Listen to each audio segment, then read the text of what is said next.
દૂધધારા ડેરીના આજે ફોર્મની ચકાસણી અધ્યક્ષ કલેક્ટર શ્રી પ્રાંત સાહેબે યાદીની ચકાસણી કરી અને બધાના જ ફોર્મ પાસ કર્યા છે. અમારાને હાંભે પણ એ ફોર્મ પાસ થયા છે. તેની અમને સૌને ખુશી છે. મારી પેનલમાંથી 15 વ્યક્તિઓ લડવાના છે અને અમારા પેનલ જીતશે એ પ્રભુ શિવ પાસે પ્રાર્થના અને મહેનત. ભારતીય જનતા પાર્ટી અમારી પાર્ટી છે, પણ અમારી 15 જણની પેનલ બધાની જિલ્લાની દૂધ ધારકોની માગણી મુજબ અમારે કામ કરવું પડ્યું છે. દુઃખદ બનાવ છે, પણ મતદારોને દૂધ ધારકોને ન્યાય આપવા મારે આજે પડવું પડ્યું છે. તમે શરૂઆતથી પહેલે મંડળીઓ જોજો.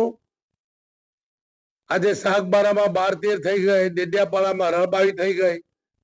ગરીબ લોકોને સુમૂલમાં દૂધ ભરવા જવું પડે એ બધા જ જિલ્લાના લોકોની માગણીને માન આપીને દુઃખ થાય છે. ભાજપ સામે લડવાનું, ભાજપ સાથે નથી લડવાનું.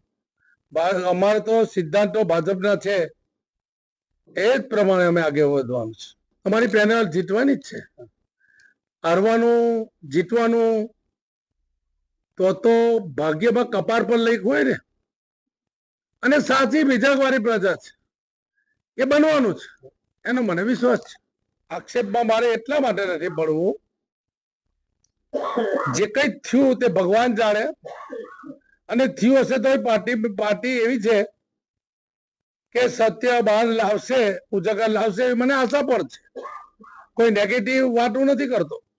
મને ખ્યાલ છે ત્યાં સુધી 5-6 જણ છે, એ પણ બધા મારા મિત્રો છે, ઉભા રહ્યા છે. એમને ખ્યાલ હોવો જોઈએ ને. મારી સમજમાં પ્રકાશભાઈ આજે ચૂંટણી થાય તો પ્રકાશભાઈ 3-4 મત સિવાય કઈ જવાના નથી. એટલે પ્રકાશ દેસાઈ સાચી વ્યક્તિ છે, એને પ્રજા ચૂંટી લાવશે અને ચૂંટી લાવશે.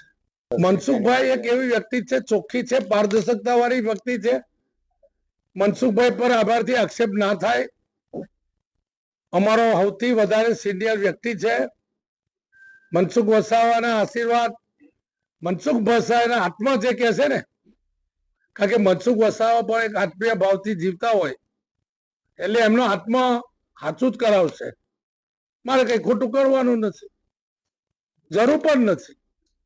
મારે તો દૂધની અંદર કઈ એક ગ્લાસ દૂધ પીવાય જવું નથી. મારે કોઈ આ 2 જણા કઈ બોલાવે ને કોઈ દાડો પીવા આવું તો પીવા 200 ગ્રામ, આની ઉપર વિશેષ કઈ નથી. ભાઈ હવે મેં આપને કહ્યું, પૂરબી પત્રકાર મિત્રો, મહાભારતમાં પણ સમય બદલાવે છે. ભગવાનને પ્રાર્થના કરીએ કે યુદ્ધ અટકે. યુદ્ધ તો ના કહેવાય, લોકશાહીની સિસ્ટમ છે.